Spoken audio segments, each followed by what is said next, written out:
All right, well, let's get started. I think right. people are just watching us act stupid right now. We're in chapter 5 of Mitch, Please. If you've not seen the first 4 chapters, they should be linked at the bottom of this post. If they're not, I don't know what to tell you. Google chapter 1, 2, 3, 4, and you can see them. But we've had a good time. And now we're in chapter 5, which is the chapter we call Mitch's Base. It's sort of Western Kentucky, but not like far Western, kind of. I don't know what you would call that. It's not Western. What would you say? This was the weirdest one to explain to people where we were going because it was kind of like, oh, well, we're kind of going there. You'd eventually just be like, not really. Right. Yeah. It's like the second furthest section. Yeah. Right. Yeah. So we'll start in Christian County. That's Hopkinsville.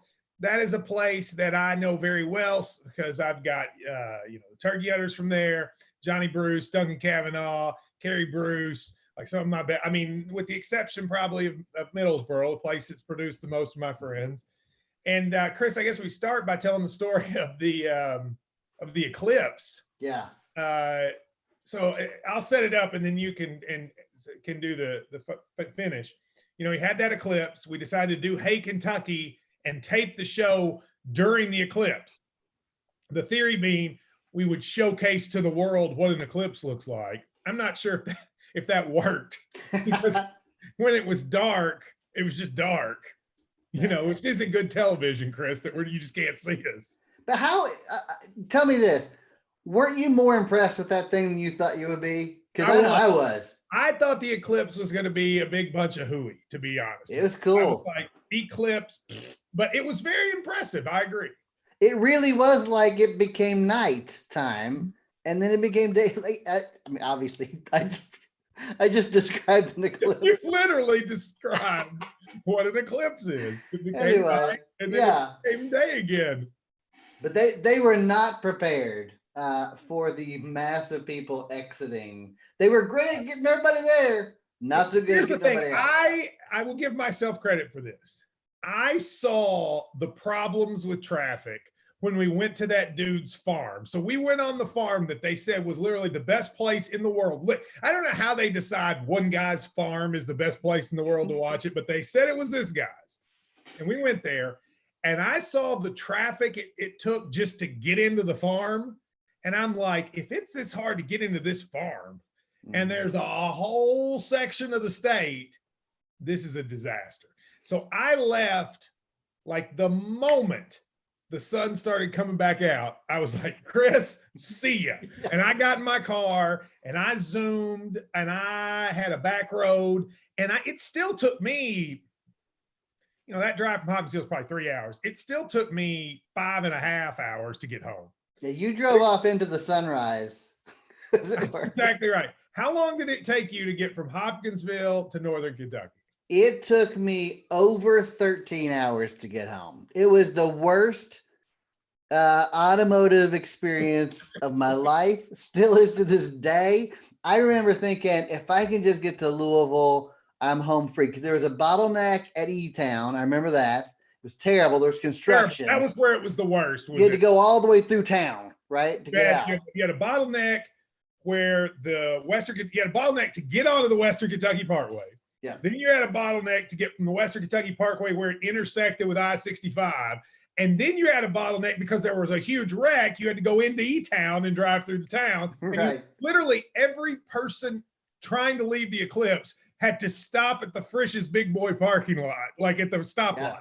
Yeah. Really? Like you did? It was nuts. And all the gas stations were just bedlam, because people were needing gas. And then I thought, if I could just get to Louisville, I'm good. Just get me to Louisville. I got to Louisville. I was great. I zoomed around that little, whatever the Waterson or whatever that is. Then I got to the other side to hit 71. And then I remembered the only corridor to Cincinnati from Louisville is I-71. So I was stuck on I-71 for another multiple hours. And that is just, it's in the dark. There's not even a place to go. That was brutal. I beat it because I left, and I only left like 10 minutes before you. Yeah. Oh yeah, it was a difference of like minutes that it got like that. Nuts. So we go to Hopkinsville. We meet Steve Tribble there. He's the county judge executive. a little backstory. I've known Steve Tribble for a long time. Every county's got a Steve Tribble, like just the guy that, you know, everybody knows and smacks everybody on the back and how you doing? Woo. And he had organized for me like a Meet the Democrats in Hopkinsville meeting to try to see what people thought about me running. So they had it, Jazzy Souls. and they had it at a place called Jazzy Souls, which is a great name for a Democratic Party headquarters, Jazzy Souls, Souls. And what I liked about that is everyone I knew in Hopkinsville, Turkey Hunter, the Bruces, Kavanaugh, said, "Where's Jazzy Souls?" None of them had heard of it. None of them. And it's set in the middle of downtown, which tells you it is a classy establishment. I'm pretty sure I got tetanus from Jazzy Souls. I love that Jazzy Souls doubled as the Democratic Party headquarters. Yeah. It's like half R&B club, Yeah. half Democratic Party headquarters.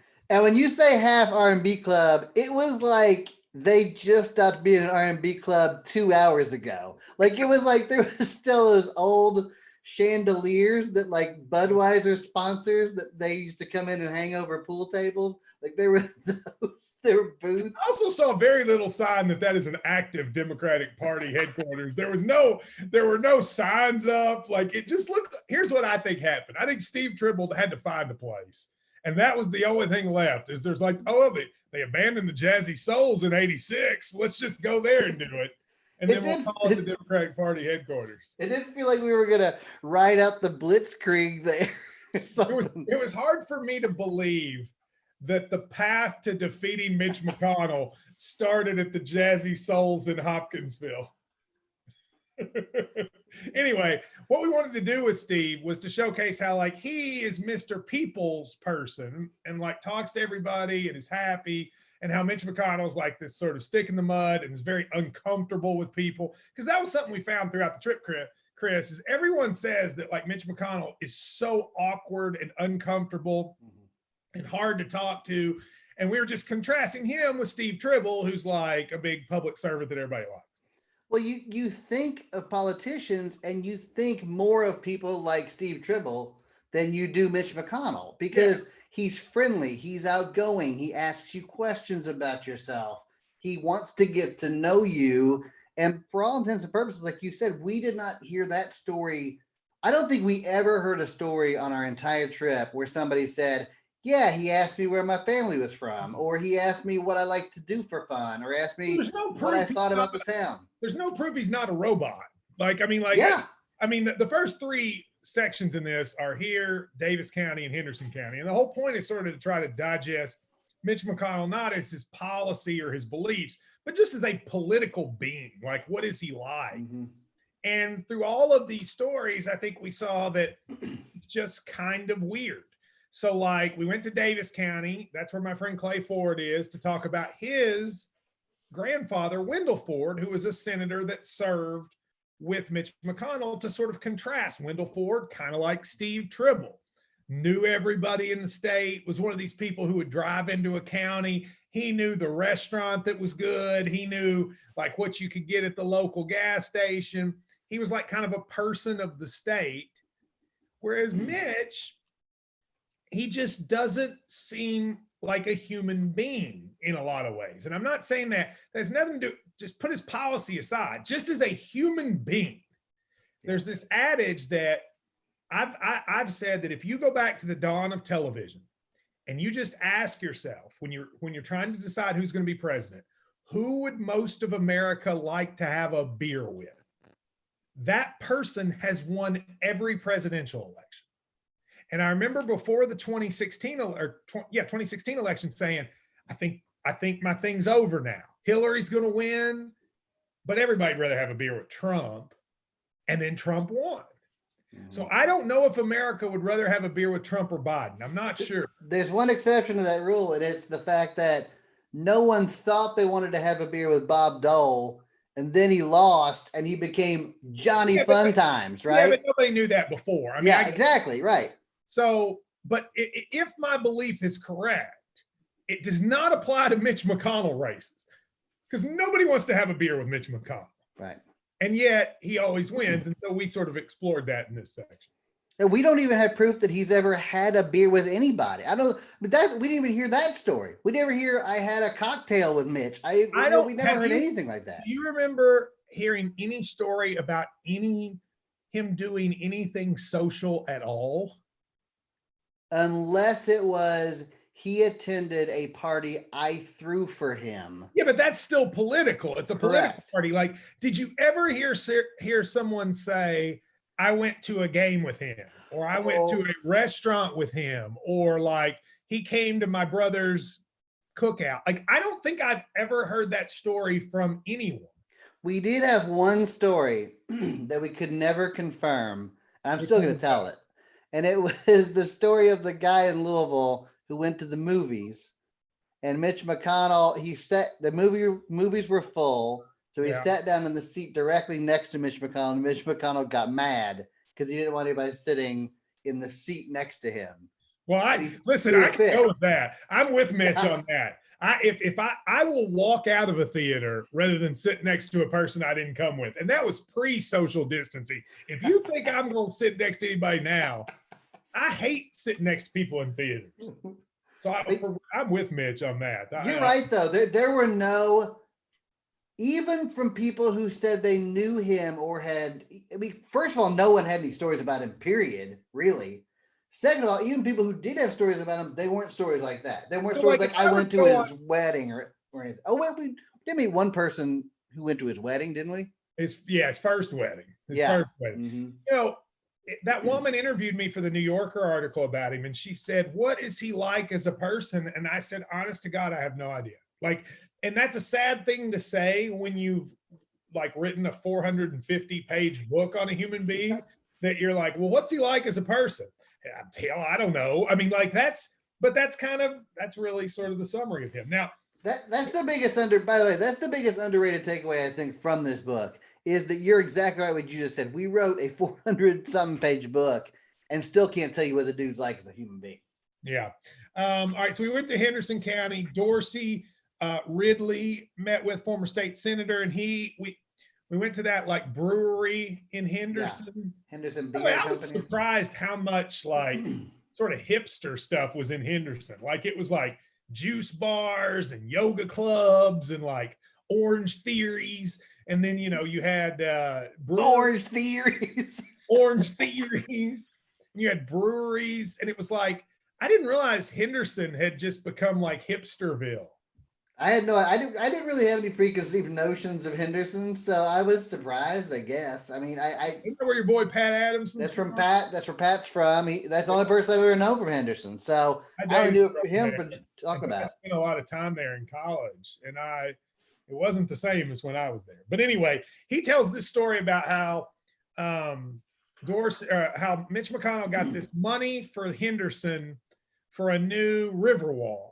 Mm-hmm. And they decided to have the event, and Mitch McConnell came, and even though it was a crowning achievement, he didn't want to talk to anybody. But what was more interesting to me about the story was how that money ended up in Henderson. Because I asked him, I was like, well, why did he pick the Henderson Riverwalk? I mean, we've gone to all these places that have said, we've asked Mitch to get us something, and he never does. And it turns out the story, at least according to Dorsey, was that there was an excess of money in the budget, and he needed to spend it somewhere. And he called so Mitch apparently has one friend, according to Dorsey, and it's like a hospital guy in Henderson, which an administrator. Good luck to that guy. And he called him and said, what does Henderson need? And that guy was like, well, it'd be kind of cool if we had a river walk. And next thing you know, they have a river walk. Yeah. And I just remember being struck by that, to say, is that really how the federal government spends money? You call your buddy up and you say, hey, what do you need in your town? And they're like, Riverwalk, and you get and then the whole federal government passes you a Riverwalk. Yeah, you would think the ideal way to do that would be to do some sort of canvassing, or have your people go out and look for someplace that needs something, right? You mean not just like some degree of science? Yeah. Not call a doctor and ask him what would make his life more fun. I mean, you know, that's crazy. I mean, the equivalent would be the equivalent. The equivalent would be if I was senator and I called DJ and I'm like, hey, DJ, you live in Richmond. What does Richmond need? And he's like, I think it'd be cool if we had a trampoline park. And I was like, all right, DJ, here's your trampoline park. Yeah. Yeah. Like what they did. Like that's crazy to me. Well, I mean, it's par for the course though, Matt. I mean, like, listen, you have had your finger in this pie for a little bit, but as an outsider, these political stories about how the world of politics works are shocking to me. Right. They're insane. I had no idea this how it worked. Like the Schumer stuff. I mean, I don't know. Yeah. So we leave Henderson, we go to McLean County, and I think the best part of McLean County is you and I both rode a tractor. That was fun. And I think this was kind of an eye-opening part of the trip to me because, you know, where I grew up was in the country, but it's in the mountains. So we didn't really have farms. You know what I mean? It was all like coal and, you know, coal. Like it wasn't, there were no farms. So I really never spent any time on a farm. So we're at this farm, and my notion of a tractor was really from like country music videos. And we get on that dude's tractor. He's a listener of the show. He invites us in McLean County.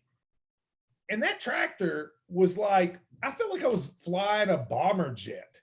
You know, I was just shocked. This is my stereotype, and it was clearly proven wrong. I was just shocked how much technology is a part of modern day farming. Yeah, this was this was one of those places Nathan Howard took us on his combine, and he is like a modern farmer. I mean, it is.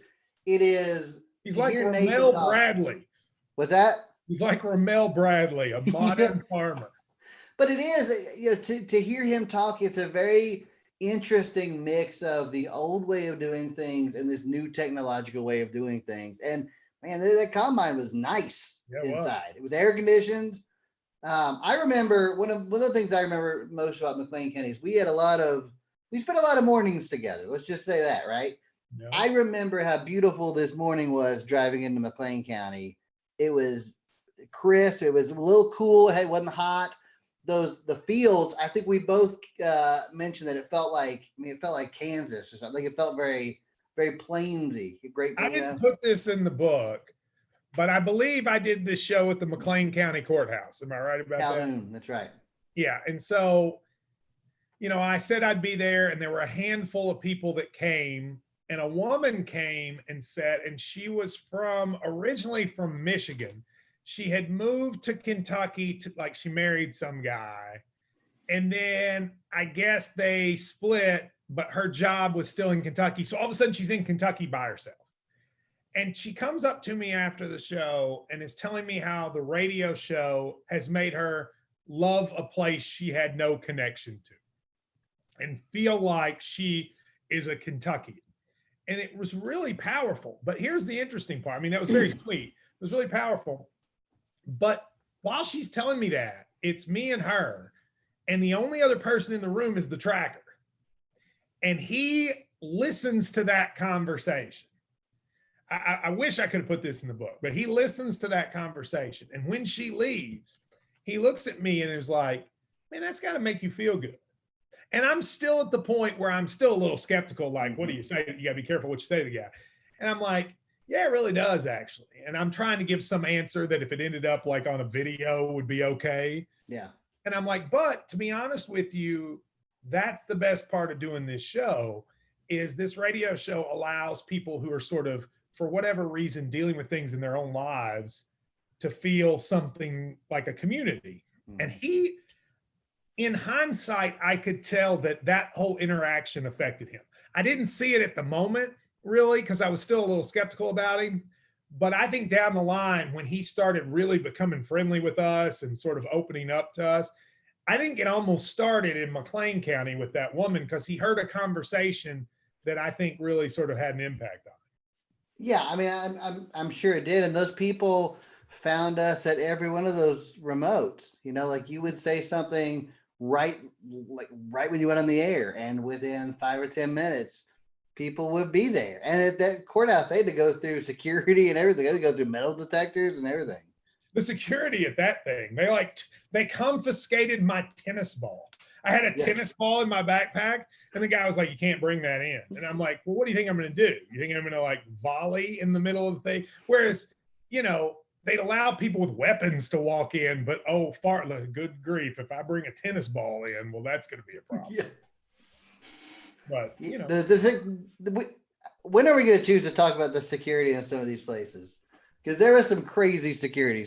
We'll talk about the one in Harlan. When, yeah, for sure. Arrested. All right, Hancock County. We went to Hancock County. I think our takeaway from Hancock County was the dichotomy of it's a county that has more jobs than people. We went to all these places where they didn't have any jobs. And then we go to a place that actually has a ton of jobs and good jobs, like manufacturing jobs, tech jobs, and yet it had no cell phone service. We were at the airport. We met but around the airport were all those. I mean, it looked like you were in what probably, I don't know, Akron, Ohio, or Toledo or whatever looked like back when it was rolling, like just factory after factory after factory. And we talked to these people at the airport and they're like, yeah, we have more jobs than people. Yeah. We have people from all these other counties that come. And yet I couldn't get any cell phone service. Yeah, it's because these places, they pay for their own cell service, right? So think about that. These local communities, these private companies will not bring cell service to the area, so they pay and create their own, which is crazy if you think about it. It is, and I remember what struck me talking to these guys at the airport was they were all very frustrated because they're like, we're doing great, and literally not getting internet is screwing us over hardcore because if they could get internet, they thought if we could get internet, we could set up kind of some semblance of society, which would bring us hotels, which would bring us restaurants, which would mean suddenly all the people who are transporting in from Owensboro wouldn't have to do that anymore. They could just live here. But everybody's you could tell they felt like they were sitting on a potential like amazing community. Yeah. But they couldn't get even the most basic services so that they could have it. So like everybody would go back to Owensboro, but the bigger issue is going to Indiana because all these tax dollars are leaving Kentucky. This is what's crazy to me. In Kentucky, we have these handful of places that are doing well. And still, like you would think if you're Mitch McConnell, you're like pro-business. You would say, okay, Hancock County is big into business. I need to at least give them the infrastructure to succeed, and then business will flourish. So like if they had internet, if they had cell service, they could create a community, and then all these people that live in Indiana could spend their tax dollars in Kentucky instead of Indiana. And they won't even do that. And that seems like if you are somebody who's in charge of helping the state, that seems like an easy fix, right? They need one pretty basic thing and they're off and going. They already got money there. They already got industry. They got an airport. Just give them a couple of cell towers and they can actually be a town. So we went from there to Butler County. And the thing about Butler County was, we go to Butler County. I've been there many times because we have a affiliate there, Morgantown. And Butler County I'm just gonna be honest with you, it was a very sad place in some ways. It was, I think of all the sort of town squares we went to around the state, it was probably the most broken down, I would say. Would you agree? Maybe the saddest little downtown area of all the places we've been might have been Morgantown. Now, Butler County has some other places that have things going on. So I'm not trying to say the whole county is, but just in terms of the central part of the town, maybe the one that looked the most abandoned. Would you agree? Yeah, I mean, we both noticed it right off the bat because I think it was the first time we had noticed grass that had not been cut surrounding a courthouse. If you remember how long that grass was. And then all the places around it were like boarded up. And when I say boarded up, I mean like people had taken flattened cardboard boxes and put them over the window. We had a hard time finding places that were occupied to even have someone to talk to. I will say this is one of these where, as a little side note, for anybody that might write a book, I was in a constant fight with my copy editor with the fact that he hated if I put all of a word in capital letters. He hated it. And how many times did I write words in all caps and he would change it and go, all caps is not a thing. Yeah. And I'm like, it is a thing if I write it as a thing. So what I wanted to use all caps for was either emphasis or to project loudness, right?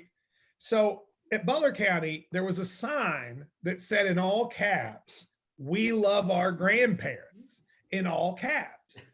And we thought that was kind of a funny sign in all caps, because why would you scream, "We love our grandparents"? So Chris writes a footnote that says, we do too, but there's no need to shout, which is a great footnote. But in the final edit of the book, as like a last little knife in our side, Phil Bash takes out all the caps in "We love our grandparents," which makes that joke not make any sense.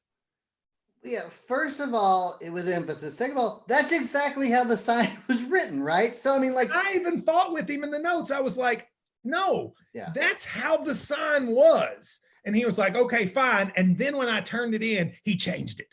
And like, so it made it to where your joke now reads, it says, "We love our grandparents." And it says, "There's no need to shout." If somebody's reading that, I'd be like, well, they didn't shout. Why are you saying that, Matt?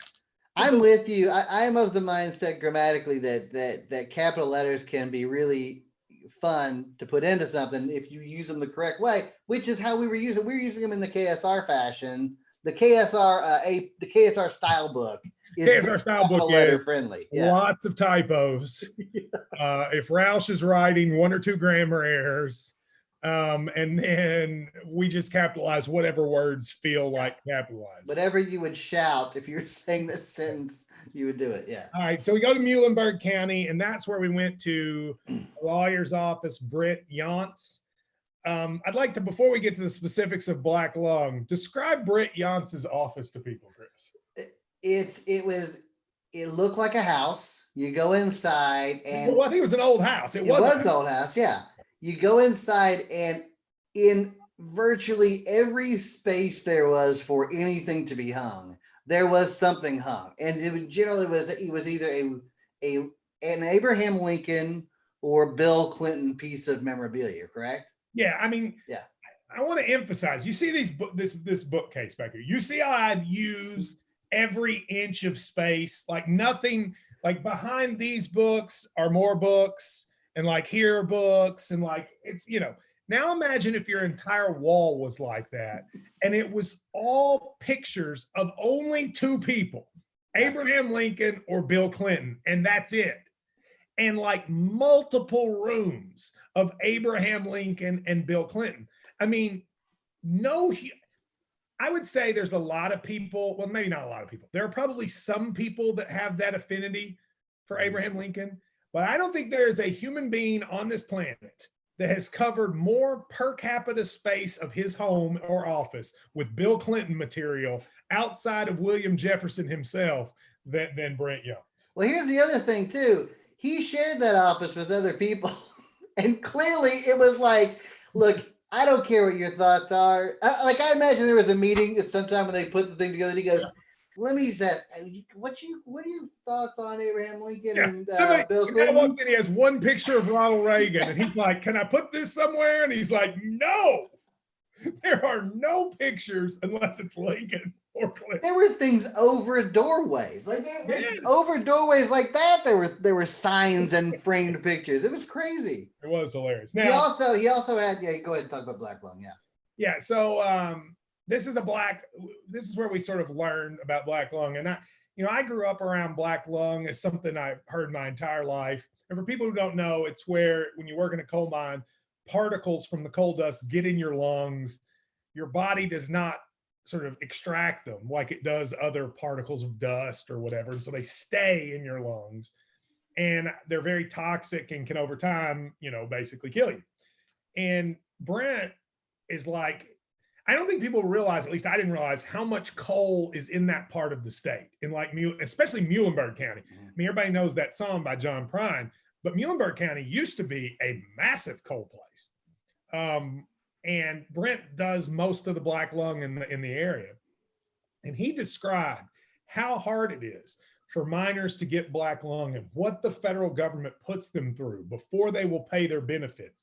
And honestly, it's shameful. And we talked about this in chapter 4 in the book club. There is nothing that I learned during this entire period that is more shameful to me about Mitch McConnell than the way he treats coal miners with black lung. The fact that they have begged him for decades to help them change a system just so that they can get health benefits to save their life. And not only will he not do it, but he makes it harder to get. I think it is lit amongst many things that frustrate me. It is the most shameful part of his time in the U.S. Senate. It is terrible. And it's even made doubly terrible by the fact that this is a disease that progresses until death. And it gets worse and worse and harder and harder and harder to combat. And instead of making it even slightly easy or slightly fast tracked, it is, for all we learned, a incredibly overcomplicated experience. Like Brent has to send him to his doctor, then his doctor has to get his stuff back to Brent. Yeah, that Brent got has to cut go out of the book. The first draft of the book, we went through the process you had to do just to get benefits. Even if you had like an obvious case, we went through all the hoops you have to jump through, and it takes like 2 years. They ended up cutting it for space, which was probably good. But I wish people could see it, because it's unbelievable what we require people to do in order to get health care that saves their life. And Obamacare's changed this a little bit because these guys are at least have access to some health care now. But pre-Obamacare, these guys would get no health treatment. Yeah. And it is absolutely shameful. Yeah. At one point he brought out it was like a big box full of binders, and each binder was like that, and that's not exaggeration. And one was red, one was green, one was yellow, and he said all of these in this box are for the same person. Right there. That's how long it takes. That's how much you have to document. What he got a little emotional talking about. You asked him, does anyone ever die before they get their benefits? And he said yes, and got emotional. Said he just had one happen just recently. Yeah. Really, really terrible. Yeah. You go to Logan County, that is the home of Roy's Barbecue, which in my opinion is, along with Bread of Life Cafe in Casey County, probably my two favorite eating establishments on the trip. Would you agree with that?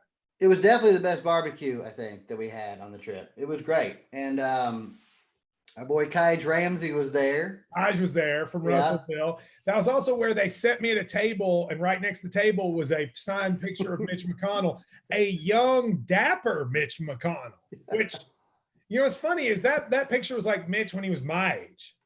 Like that. So that was what was crazy. That picture of Mitch was Mitch at the exact same age I am now. And I looked at it and I'm like, he looks like my grandfather, or at least like what I feel like. Like, sort of looked at it and said, do I look this old to people as he does right here? I hope not. Right. But it was really weird to look at Mitch at 41 and think, okay, I'm 41. Like, are we the same? It was really bizarre. Yeah, you're definitely not talking about matinee idol good looks in that picture. No. You're talking basically about like if you ran Mitch McConnell through one of those Instagram filters. Yeah, right? It looks exactly the same, just like a little more hair, maybe a little more tan, jowl down a little. Yeah. I like the tan part. Maybe a little more tan, as if he's tan at all now. I don't know. He'd been hanging out on the beach. That's kind of how it was. But Miami Vice era. Everybody's so we tan. met with Logan Chick there. Logan Chick is a county judge executive. He was an interesting fella, and he's a person that you don't see a lot in America. A social conservative, economic liberal. There aren't a lot of those. I mean, there really aren't, if you think about it. Like a blue collar, the government should help the poor and the working poor, but I believe I'm anti-gay marriage and I'm pro-life. Like, there used to be a lot of those people in this country. And one of the things that happened is the Republicans, as they made social issues their focus, they basically got a lot of these voters to forget about their economic liberalism. And Logan Chick was interesting because he was like, look, I am a liberal economics, but I'm also against gay marriage. And my point in talking with him was to say, look, if Democrats want to win in places like Kentucky, you have to let people like this be in the party. Mm-hmm. And I don't see why that's controversial. I mean, we allow Democrats who are economically conservative and socially liberal. So why don't we allow it in reverse? But we don't really. And my point was the party needs to have a way for people like this to still feel welcome. And Logan was interesting too, because he personally was against gay marriage and stopped performing marriages when gay marriage was legalized. But okay, he also I have a question about that. Yeah. Let's be real. How many gay marriages were they asking Logan Chick to perform in Russellville, Kentucky? Yeah. Like he acted like the doors were being knocked. Like I walked away. There were just lines of gay marriages in Logan County, and he was like, I can't handle this. This is it. I don't feel like there were that many, to be fair. No, but what was interesting about what he said was he's a Democrat. He is anti-gay marriage, but he voted for the Fairness Initiative there. Yes. And we asked him why, and he goes, well, I don't know. That's what people around here wanted. And I thought, that makes a lot of sense. Like, because you think of so many politicians as doing what they want to do. Yeah. And Nick was like, well, I didn't like that, but people around here, that's what they wanted, so that's what I voted for. And I thought, well, that's what everybody should do, right?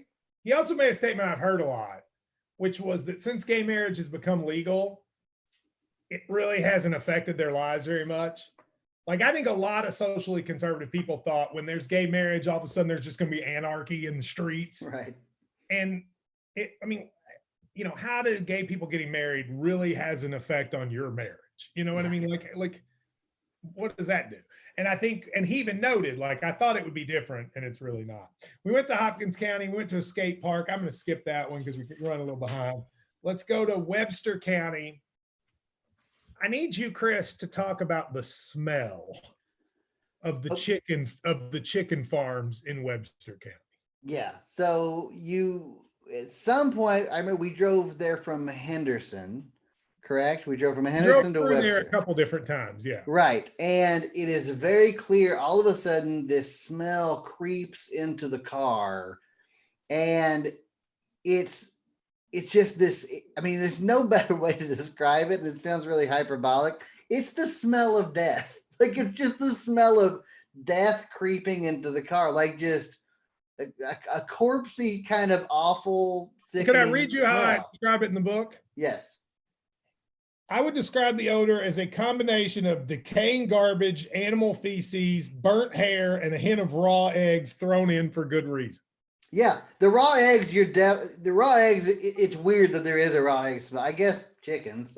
There you go. It's not that weird. Yeah, right. Yeah, a little weirder that there's a burnt hair smell. Right, but yeah, it's terrible. I didn't know they had those chicken farms because I'd really never spent any time there. And as we drove through, we had not talked to anybody about it yet. And you may remember this. We drove by and I said, that's a chicken farm. I could just smell it. Because when I was in North Carolina at Duke and I worked on that death penalty case, it was centered in a county that was a big chicken county, had tons of chicken farms. My British, the British guy that worked with me for months, this is the second time in my life I've spent months with one person in the car with me, and the other time was this time. And he was British. He was 6'6", rugby player. He would just get this look on his face and go, "Oh, mate, chickens!" And it is a very distinct smell. It only smells like that. Mm-hmm. And I had not smelled it since North Carolina when I was in law school. And the moment we got in the county, I said, "There it is. There's a chicken farm here somewhere." It is hideous, isn't it? It is. And it's really interesting to hear them describe how it all broke down, because they were like, okay, it's Tyson, right? It was Tyson that came to there. So Tyson comes in like, okay, we're going to do this. And Henderson and Webster and and I forget what the other counties that were involved there. They were like, okay, let's all divvy this up. Like you guys get the plant, all right, and you guys get the facilities and everything like that. And in Webster County, we're gonna just fill all your barns with Webster chicken. County lost that battle. Yeah, they did. When Webster County was like, we'll take the chicken farms, I don't think they knew. Well, I mean, look, we were talking with the old county judge executive who basically said, I didn't really know what I was signing up for. Like, I didn't realize it was going to be this. It's gross. We went to Union County, speaking of gross, and we go to, I'm not saying Union County is gross, by the way. Speaking of gross, Union County. And speaking of chicken, we went to a meat packing plant. And let me just say, first of all, Jimmy Baird, he's the president of Jim David Meats, let us in. And it was very nice of him. People at meat packing plants don't like to let the public in. As a matter of fact, meat packing plants are in the news right now because of coronavirus and how many people are getting them that work in those places. This is not the sprawling kind of place that most of them are. It's relatively small, but it's gross. But it's like a clean gross. It's not like it's not well kept. But the industry of like taking pig parts and making ham is not really the most glorious thing. Were you grossed out by it, or did you learn something? I was fascinated by it. First of all, Jimmy Baird is one of my favorite characters in this book. He was so funny and self-confident and interesting. And like you said, he runs a processing plant, which already should make him a little weird about just having people in. He's also a gigantic Donald Trump fan. Huge. Massive. Huge. Right? But he's a completely self-made man. And I don't know how much we went into his history in here, but he dropped out of high school. He decided, I'm just going to buy a bunch of farms, hog farms, I think is what he bought. And he went to the bank and he said, here's the deal. I want to buy a bunch of hog farms. They said, no, you're 17. We're not going to give you this money. So he went across the street to another bank. And that guy gave him money. He bought one, bought another. Pretty soon he had this whole chain of hog farms. And when you say, was I grossed out by it? Yeah, but I think it's just because everybody would be grossed out about it. The weird thing is about this place is it's stark white. Like it's so sterile white. Mm-hmm. So you have blood and bones and people in having their, they're sticking their fingers in these big messy vats of guts and pulling bones out and hams and everything like that. But it's all against this backdrop of crisp white walls. Well, I mean, let me just say, they have a big vat of, this is gross. I hope you're not eating. They have this big vat of water. Like, think of like the most massive above ground swimming pool you've ever seen. And it's filled with water that's like floating pig parts. Mm-hmm. And and this is at the end of where they've already pulled the gross, like the liver and all that stuff out. And it's all ham. And they take this big vat and they reach in and grab a big bunch of it and pack it together and make it into a ham. And you just look at it and like, here's all I could think of. What if you fell in there? Well, if you remember, Matt, what if you, it looked like a swimming pool that if you fell in would be the grossest thing you could fall in on the planet. Well, tell me this, because we were wearing booties over our shoes, like little coverings. How many times during that trip did you think, oh my God, I almost fell on this floor? Like, I know that. I mean, first of all, I can't swim well to begin with. If I had to swim in hand parts, but now, so we went there, and then we went to to Todd County, and I think it's good to combine these two because we basically, when we saw the working conditions at Jimmy Baird, at his Jim, what's the name of the meat place? Jim David Meats. Jim David Meats. Yeah.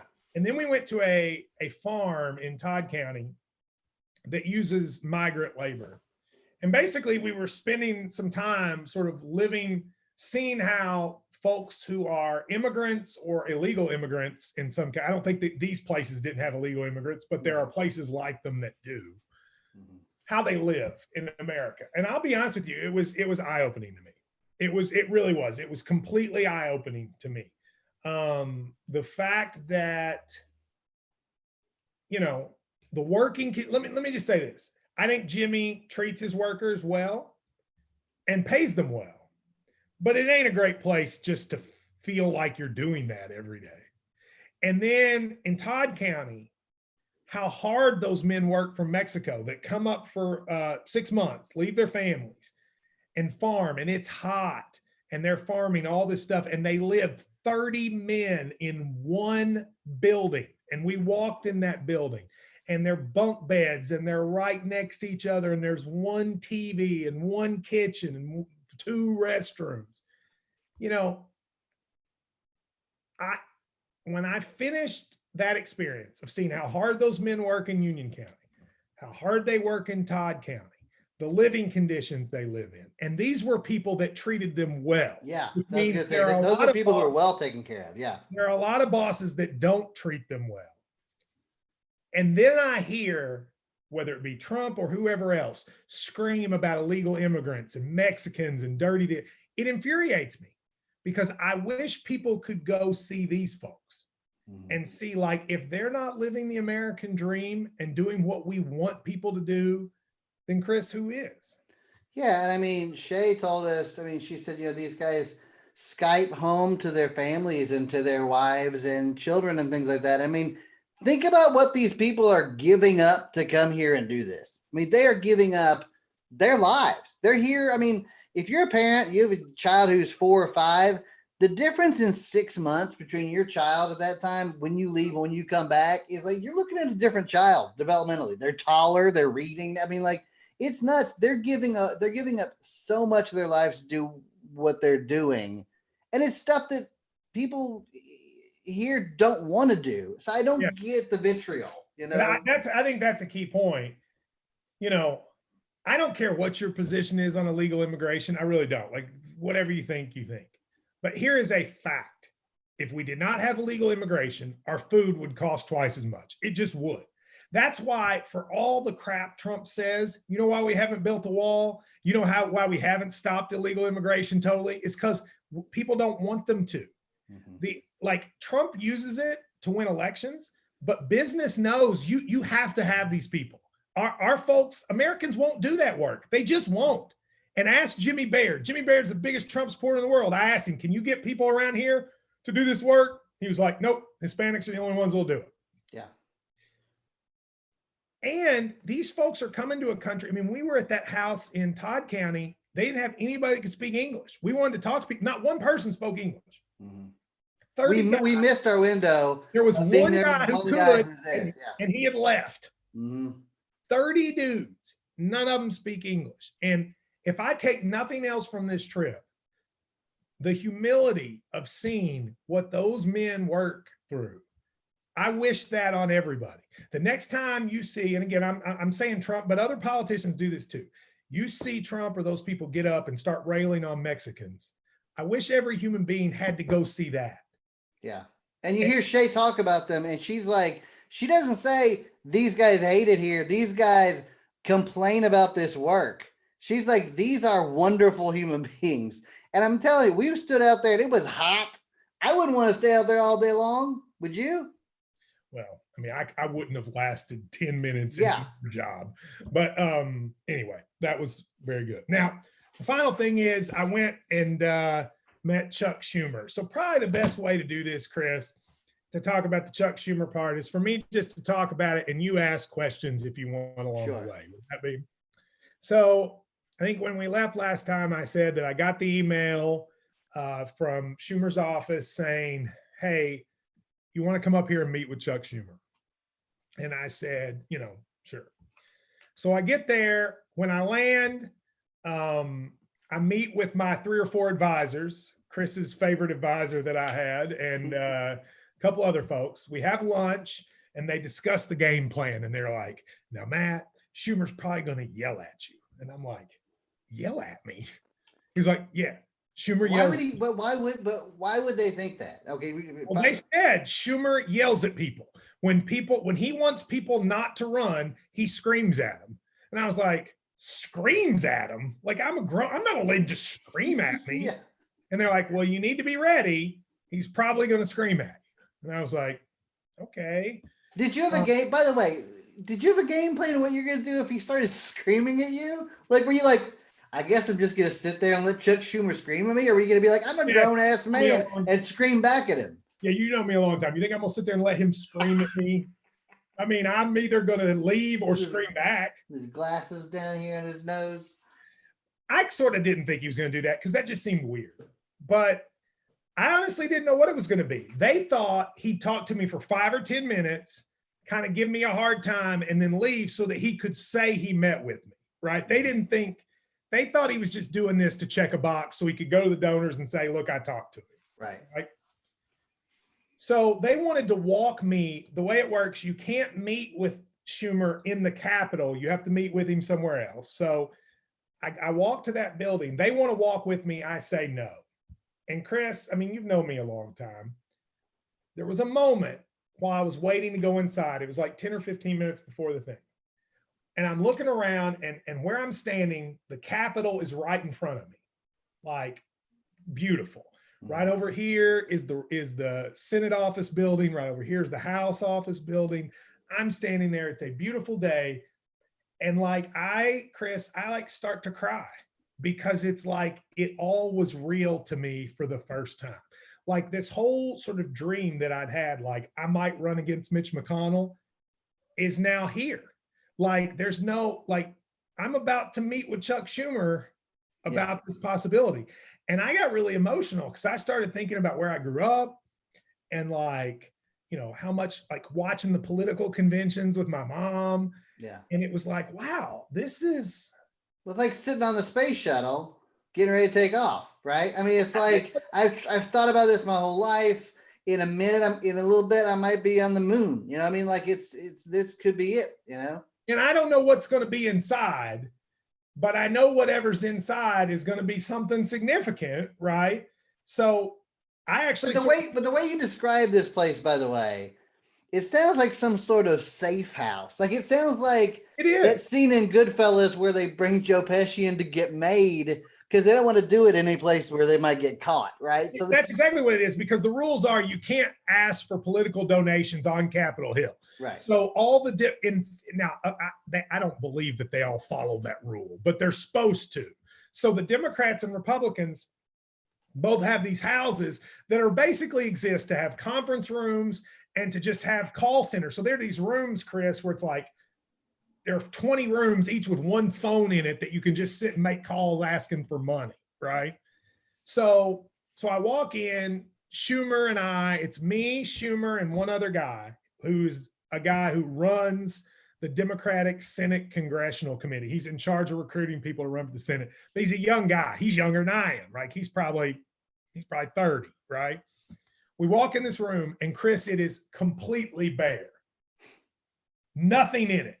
I mean, nothing. It's a desk, 2 chairs, and a TV, and nothing else. Nothing on the walls, nothing. And that is Chuck Schumer's meeting room. That would creep me out. It did. It creeped me out. He turns the TV on, and he turns the TV to the Senate floor because that day they're debating impeachment stuff, right? So he leaves that on while we talk. And he sits down, and we talk, Chris, for 2 hours. I mean, literally 2 hours. The first 20 or 30 minutes of which were what I call male fantasy of being a sports. Yes, we talked about our male fantasies for the first. We talked about our male fantasy. But every dude, Chris, that likes sports believes that they could be a sports person. Seriously, there are people watching this right now that completely believe if given the chance, they could host a sports radio show, they could host a sports television show. And you know what? Maybe you're right. I don't know. But everyone believes that, including Chuck Schumer. Because Chuck Schumer was like, sports radio. Man, I've always wanted to do that. So think about that for a second. This dude is like one of the most powerful people in America. And for just a few minutes, he becomes like a kid because I have this job that he thinks is fun. Right. Yeah. And And that's how you're going to put him on his heels a little bit, right? Because then you kind of are like, well, I got a little real estate here, huh? Yeah, it was. And so he's a Buffalo fan. So we spent like 10 minutes talking about the Buffalo Bills. And Chris, I'm going through my brain for every Bill I can remember. I'm like Jim Kelly, Thurman Thomas, Bruce Smith, Steve Tasker. I didn't bring up Scott Norwood. I'm like, every name I can think of, I'm throwing out. And then he just looks at me and goes, all right, tell me why I should pick you instead of Amy McGrath. And by the way, when these people tell you they don't pick somebody, they're full of shit. Yes, they do. And he essentially acknowledges that, Chris, at the beginning. So I go through my spiel and I'm like, well, because I can win and she can't. And I explain why. He talks in detail about the launch of her campaign, about all the mistakes she's made, about how he tried to tell her not to do this, but she did this. Right. And I'll give him credit for this. He knew the dynamics of everything. Like he knew I'd gone to Duke Law School. He knew the judges I'd clerked for. He asked me what one of the judges was like. Ray Randolph is kind of a famous conservative judge. I clerked for him. And he was like, what was it like for you to clerk for him? And I was like, well, he kind of hated me, to be honest with you. But I actually, so we had this conversation. And then he said, well, let me ask you some things about you. And Chris, he gives you a political test. And the test is, he says, okay, 0 is the most conservative man on earth. 100 is the most liberal.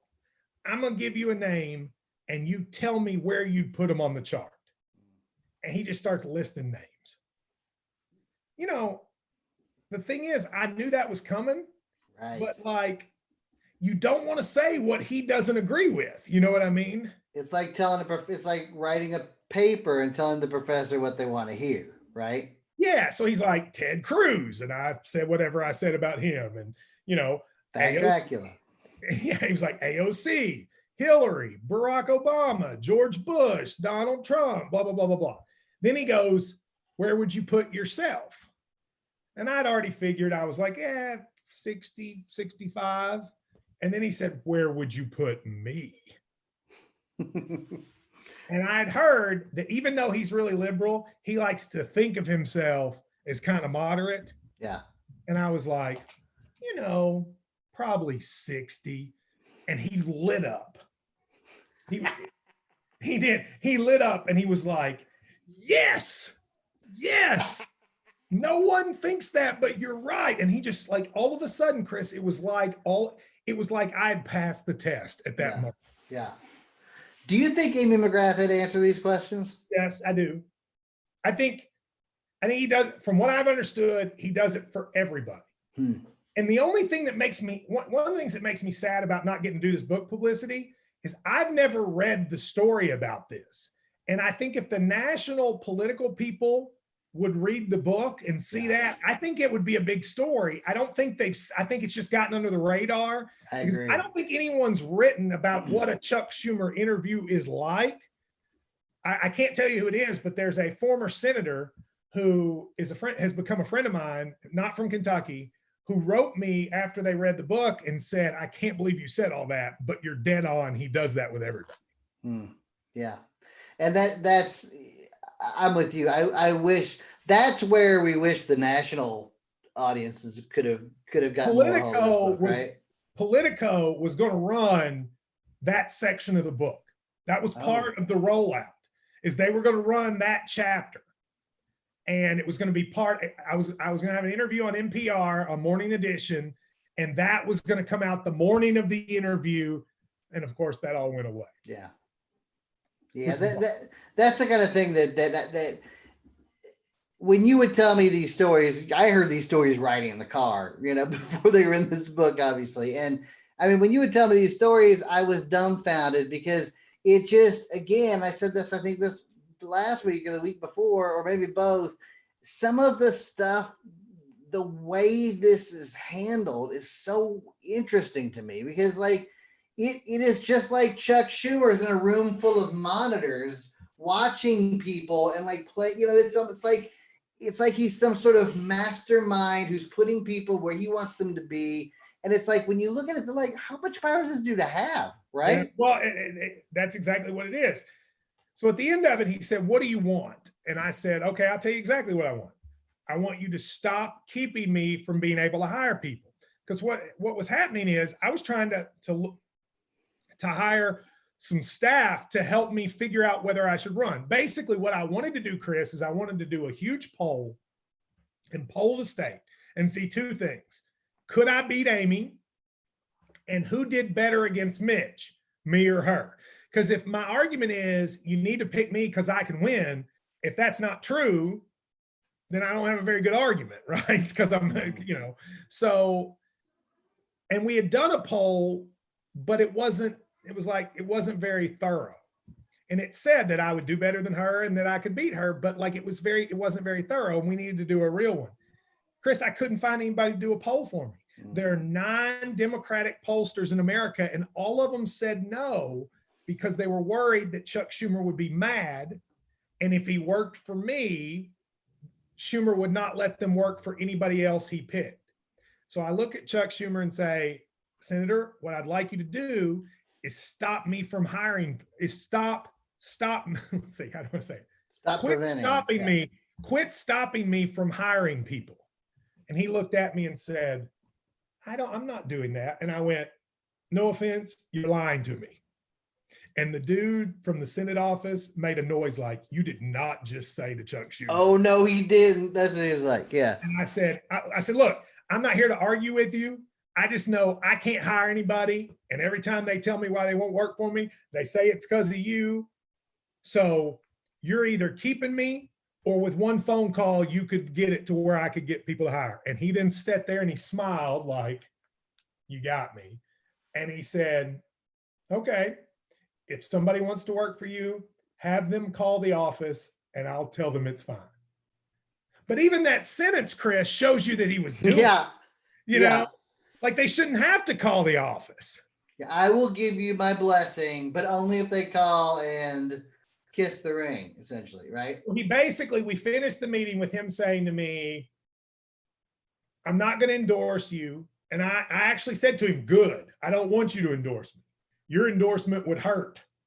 But he said, I also won't officially endorse Amy, and we will stay out of it if you run. So he's basically telling me they would stay out of the race if I ran. Now, I don't know if he would have stuck to that, but that's what he said. And he said, if you end up running, we'll talk to both of you and figure out what the plan is. And I said, that's fine. So when I walked out and I went back and met with my little team of people, they were thrilled. They could not, see, Chris, they thought I'd like pulled something on Schumer. Like they couldn't believe he agreed to that. But to his credit, he did. But then later on, but the problem is the damage had already been done, because he had already privately sort of endorsed Amy and she had gotten all that money, and that was the thing. Well, let me ask you this, and I don't want to open up this can of worms, but Amy McGrath's meeting, if the same template of meeting, I can't imagine what Amy's would have been like with him. But I think the calculus was different with her. I mean, here's what I think Chuck Schumer believes. I think he thinks nobody's beating Mitch McConnell. That's what he believes. He may think I'm better, I have a better chance than Amy, but he really doesn't think either of us have a chance. Right. So I think his theory is, okay, if I don't think anybody can win, the most important thing is that we keep Mitch busy and make him spend a lot of money. Amy's going to raise $30 million, and she will. So I know she's going to keep him busy. I don't think she can win, but I know she'll keep him busy. This guy, you know what? He probably does have a better chance of winning, but he also has a better chance of pissing everybody off, not raising any money, and getting destroyed. And you know what, Chris? He's probably right about that. I mean, he's probably right that there's a world in which I run and like it just doesn't happen for me. Whereas he knew she would raise money. Right. And so I think he takes she'll raise money, she can't win. Matt might have a 10% chance of winning, but I'm going with the sure thing. She ain't gonna win, but at least she'll raise money. Right. Yeah. That makes sense for you to put it like that, because it as calculated as you make everything sound, that absolutely I think is 100% the case. Yeah, I mean, I think their belief is they got to win 3 seats. Maine, Colorado, and Arizona. They think they'll win those. And then North Carolina, Iowa, Montana, and Georgia, they're like, we can steal one of those. Kentucky's a long shot. Mm-hmm. That's the way I think if they put Kentucky and Texas as kind of long shots, and I don't think they want to spend a lot of time on the long shot. But if they can stir the pot in any way, they might as well, right? I think their thought is, again, I think they think Matt Jones has this much of a chance of winning. Amy has that much. But Matt Jones has that much of a chance of keeping Mitch busy, and Amy has that much. And we'd rather keep them busy than win. See, I disagree there. I think you would have kept them a lot busier. Like, you might not have raised the same money, but I think you would have kept them a whole lot busier. You'd have definitely kept him with his fists up more, I think. I'm not going to say I could have won, because I probably couldn't have. But I think I would have been harder for them to run against than she is, because you don't know what I'm going to do. Right. Yeah. That's the thing about Trump. Trump's brilliance in that last campaign, he did a lot of stupid things, but his brilliance was you never really knew what he was going to do. So it's hard to plan for him because you don't know what he's going to do. Right. Right. Well, you don't really know what I'm going to do, because I'll just tweet out something and be like, people be like, what? Yeah. I think that's tougher for somebody like Mitch. Mitch has run the race against Amy 10 times. He knows exactly what to do. He knows exactly what to say. He knows what to call her, and it'll work. Yeah, there's not going to be any surprises. I don't think there's no surprise. They have run the race against Amy is the exact same race they ran against Allison Lundgren Grimes, right? You just do the exact same thing. Mm-hmm. I think against me, I don't know what you do.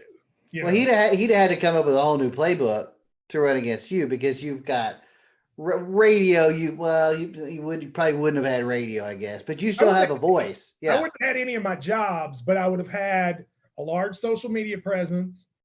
And my plan, as you know, was to do daily ads. Yeah, to do basically mini TV shows every day, like an Andy at 5 kind of thing. That's a really good example. Like every day in the morning, I was going to tape an ad that was just a minute of me just riffing on stuff. And then that would be the ad at night. And most of the time I'd just be trying to entertain so that people would want to watch it. Right. I wouldn't do these ads like these politicians do, where they have like their family walking through a meadow with music playing. Like, what am I going to do? Walk through the meadow with you? I mean, be me and Rachel and just sit there. I mean, I don't know. So I was going to just be myself, and who knows if it would have worked, but it would have been fun. Yeah. So anyway, that was the Schumer experience.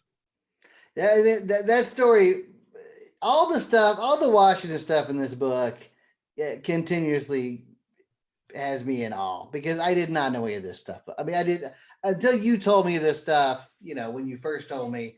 I had no idea Washington worked like this. This is, I think, one of the strong things for me in this book is I learned a lot about how Washington works. Well, I'm very thankful that people in Kentucky have really gravitated to the Kentucky parts of the book, because that was the most important part to me. But the part that I thought would resonate nationally was all this stuff, and the coronavirus just took it out. Now, of course, our book publishing company is hoping that when they release the paperback in October, and it'll be right before the election, that then it will resonate. Maybe. We'll see. I don't know. But we missed our chance, because I think if it wasn't for the coronavirus, I do think this stuff would have resonated, but it just didn't. But the Kentucky stuff has resonated, I would say, Chris, more than I thought it would. I agree, and I'm glad. I have not. We've had a lot of positivity from it. A lot of people said we captured their counties, right? And we tried very. Obviously, people are going to not believe this, but we tried to be very even keeled in how we handled these counties. We tried to talk to as many different people as we could. I know people are going to think what they're going to think, but that's not really how it happened, right? Yeah.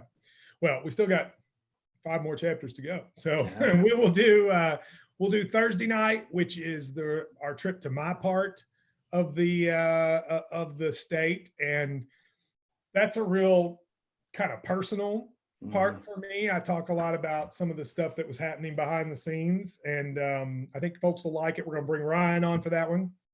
So thank you. And if you haven't seen the other ones, watch it, tell your friends, buy more copies, and Stay get a safe. mask. Yeah. Wear a mask. Stay in your house and read. See ya. All right. Thank you, Chris. All right. See you, buddy.